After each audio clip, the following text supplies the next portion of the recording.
بعد اعوذ باللہ من الشیطان الرجیم بسم اللہ الرحمن الرحیم لقد كان في قصصهم عبرة لأولي الألباب صدق الله مولانا العظيم إن الله وملائكته يصلون على النبي يا أيها الذين آمنوا صلوا عليه وسلموا تسليما اللهم صل على سيدنا اللهم صل على سيدنا ونبينا مولانا محمد وعلى آل سيدنا ونبينا مولانا محمد وبارك وسلم صلاة وسلاما عليك يا رسول الله صلى الله عليه وسلم.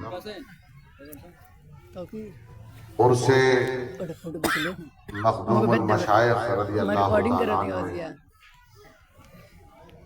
آنے کا شرف اللہ تعالیٰ نے آپ کو اور ہمیں بخشا ہے. 10 منٹ کے اندر انشاءاللہ اپنی گفتگو کو ختم کرنے کی کوشش کروں گا. بے شک اللہ کے ان نیک بندوں کے واقعات میں عقل والوں کے لیے عبرت کا سامان موجود ہے. یہ قرآن قانون کی کتاب ہے. اس قرآن میں نماز کا ذکر ہے، اس قرآن میں روزے کا ذکر ہے، اس قرآن میں حج کا ذکر ہے، اس قرآن میں زکوٰۃ کا ذکر ہے. اس قرآن میں ماں باپ کے احترام کرنے کے طریقے بتائے گئے ہیں. اس قرآن میں پڑوسیوں کے حقوق کی بات ہے. اس قرآن میں دوستوں کے حقوق کی بات ہے. اس قرآن میں اللہ تبارک و تعالی نے سخاوت و بخالت، یہ سارے معاملات، لین دین، سب کا تذکرہ فرمایا ہے. اور ہونا بھی چاہیے، اس لیے کہ قرآن قانون کی کتاب ہے اور قانون اسلام پر جو عمل کرتے ہیں انہیں نماز ادا کرنا چاہیے، انہیں روزہ رکھنا چاہیے، انہیں حج کرنا چاہیے. آئیے مفتی صاحب تشریف لائیے. انہیں زکوٰۃ دینا چاہیے کیونکہ قرآن قانون کی کتاب ہے.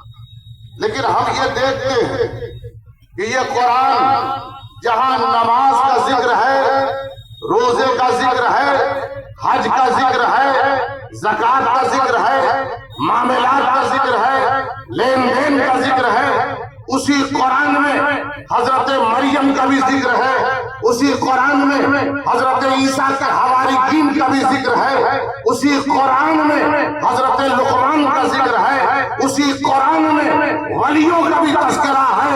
الا ان اولیاء اللہ لا خوف علیہم ولا هم يحزنون.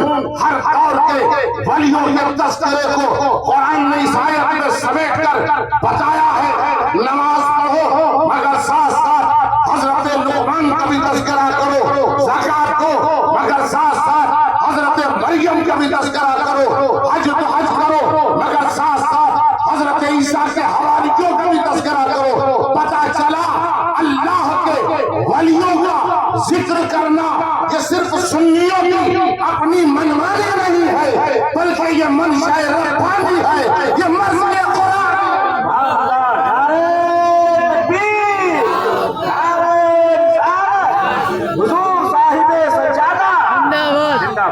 سمجھے آپ، یہ منشاء قرآنی ہے کہ جہاں پر عرس مخدوم المشائخ میں آنے والے لوگوں نوٹ کر لو کہ یہ تم جو آ رہے ہو یہ ہماری یہ یہاں کے اراکین کی دعوت پر نہیں بلکہ قرآن کی دعوت پر آ رہے ہیں. سبحان اللہ، زندہ باد. جو مسلمان ہے اسے یہ دعوت قرآن ہے. سبحان اللہ، کہ وہ آئے اسے مخدوم المشائخ میں. اور یہاں لوگ آتے نہیں ہیں بلکہ بلائے جاتے ہیں. جو نصیب والے ہیں، دیکھیے اس کی وجہ یہ ہے کہ اللہ کے جو ولی ہوتے ہیں، اللہ کے ولیوں کا مقام اتنا بلند و بالا ہوتا ہے کہ سورہ مریم میں وَإِنِّي خِفْتُ الْمَوَالِيَ مِن وَرَائِي وَكَانَتِ امْرَأَتِي عَاقِرًا فَهَبْ لِي مِن لَّدُنكَ وَلِيًّا. حضرت زکریا نے یہ دعا کی اور اپنے رب سے دعا کی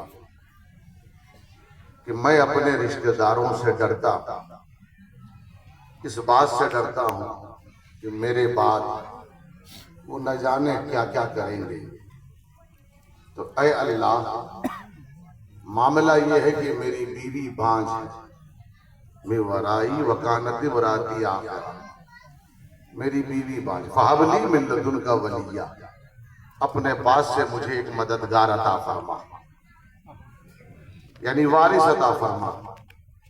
حضرت زکریا نے کیا کہا؟ وَإِنِّي خِفْتُ الْمَوَالِيَ مِنْ وَرَائِي وَكَانَتِ امْرَأَتِي عَاقِرًا، کہ میری بیوی بانجھ ہے۔ اب ذرا غور تو کیجئے، دنیا کے میڈیکل سائنس میں کہیں بھی چلے جائیں، کوئی بھی حکیم ہو، جب اس کو یہ معلوم ہو جاتا ہے کہ عورت بانجھ ہے تو فوری طور پر یہ بات کہہ دیتا، حکم سنا دیتا ہے کہ تمہارے ہاں اولاد ہونا ممکن نہیں ہے۔ اور حضرت زکریا کیا کہہ رہے ہیں؟ بانجھ ہے مگر مولا اولاد دے دے، سبحان اللہ، بانجھ ہے مگر اولاد دے دے۔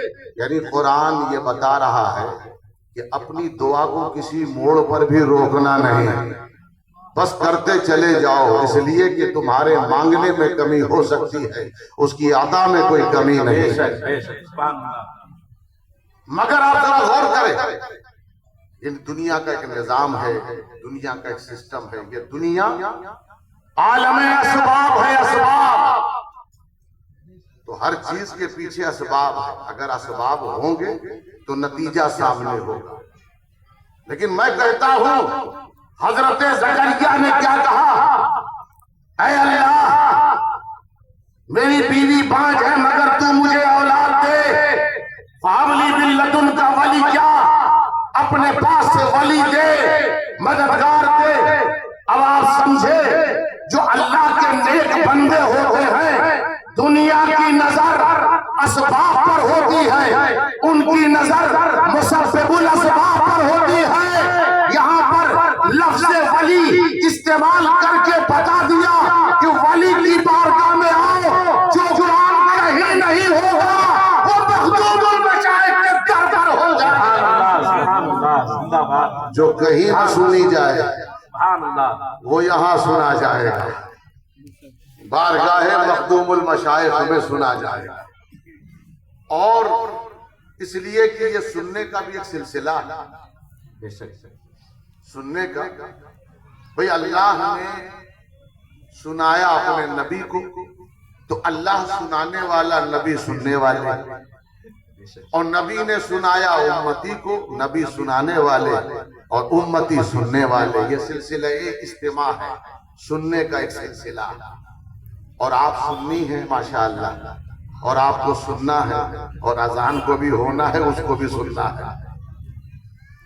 اب آپ دیکھیے، یہ سننا، یہ اللہ کے ولی سنتے ہیں، اور اس وقت ہم ان کا تذکرہ کر رہے ہیں اور آپ سن رہے ہیں۔ بے شک، دیکھیے، وَمِنْهُمُ الَّذِينَ يُؤْذُونَ النَّبِيَّ وَيَقُولُونَ هُوَ أُذُنٌ قُلْ أُذُنُ خَيْرٌ لَكُمْ۔ یہ جو نبی کو اذیت دیتے ہیں مشرک، یہ کیا کہتے ہیں؟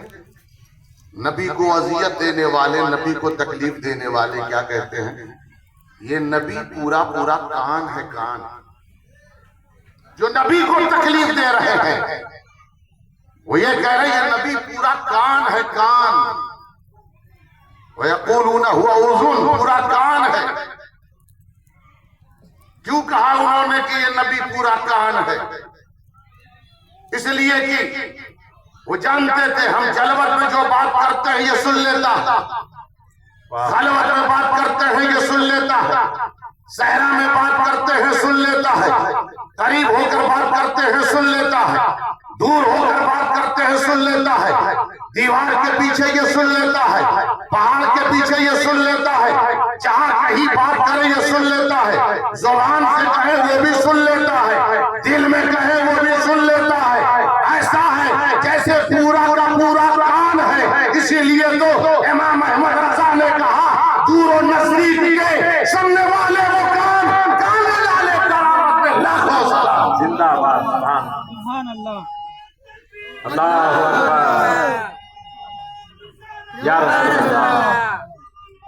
زندہ باد.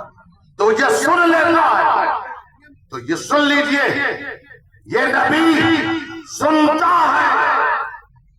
اسی لیے فرمایا اطیعوا اللہ و اطیعوا الرسول و اولی الامر منکم، اطاعت کرو اللہ کی، اطاعت کرو رسول کی، اور اطاعت کرو اولیاء اللہ کی. میں مفہوم سبحان اللہ. اطاعت کرو اولو الامر سے مراد امام بھی ہے، لیکن وہ امام بھی تو ولی ہوتا ہے جس کی اطاعت کی گئی، جو قرآن و حدیث کی روشنی میں اپنی زندگی کو گزارتا اور حکم دیتا ہے. تو یہاں معنی کیا ہوا؟ اطاعت کرو ولی کی. اس کا مطلب یہی ہوا نا کہ قرآن کی سنو، سبحان اللہ. قرآن سنو، رسول کا فرمان سنو، اور اولیاء اللہ کی شان سنو. اولیاء اللہ کی شان سنو تو سمجھ میں آ گئی بات. قرآن کو سننا، رسول کے فرمان کو سننا، اور اولیاء اللہ کی شان کو سننا، یہ حقیقت سماعت ہے، سبحان اللہ. یہی اصل سننا ہے. ان کے بارے میں سنو گے اللہ تمہاری سنے، ان کے بارے میں سنو گے اللہ تمہاری سنے گا. اور یہ اگر سنانے پر آ جائے تو کون ہے جو نہیں سنے گا؟ کون ہے جو نہیں سنے گا؟ سو دوستان محترم، اسی لیے قرآن نے کہا فبشر عباد الذین یستمعون القول فیتبعون احسنہ. ان بندوں کو خوشخبری سنا دو جو اچھی باتوں کو سنتے ہیں پھر اس پر اتباع کرتے ہیں اور پیروی کرتے ہیں سننے والے. اور یہ بھی ہے وقال الذین کفروا لا تسمعوا لهذا القرآن، اور کچھ ایسے ہیں جو کہتے ہیں قرآن مت سنو. اللہ نے کہا فَإِذَا قَرَأْتَ الْقُرْآنَ فَاسْتَعِذْ بِاللَّهِ مِنَ الشَّيْطَانِ الرَّجِيمِ. اور سنو، جب قرآن پڑھو شیطان کو دور کرو. دور نہ ہو تو تم ہی دور ہو جاؤ.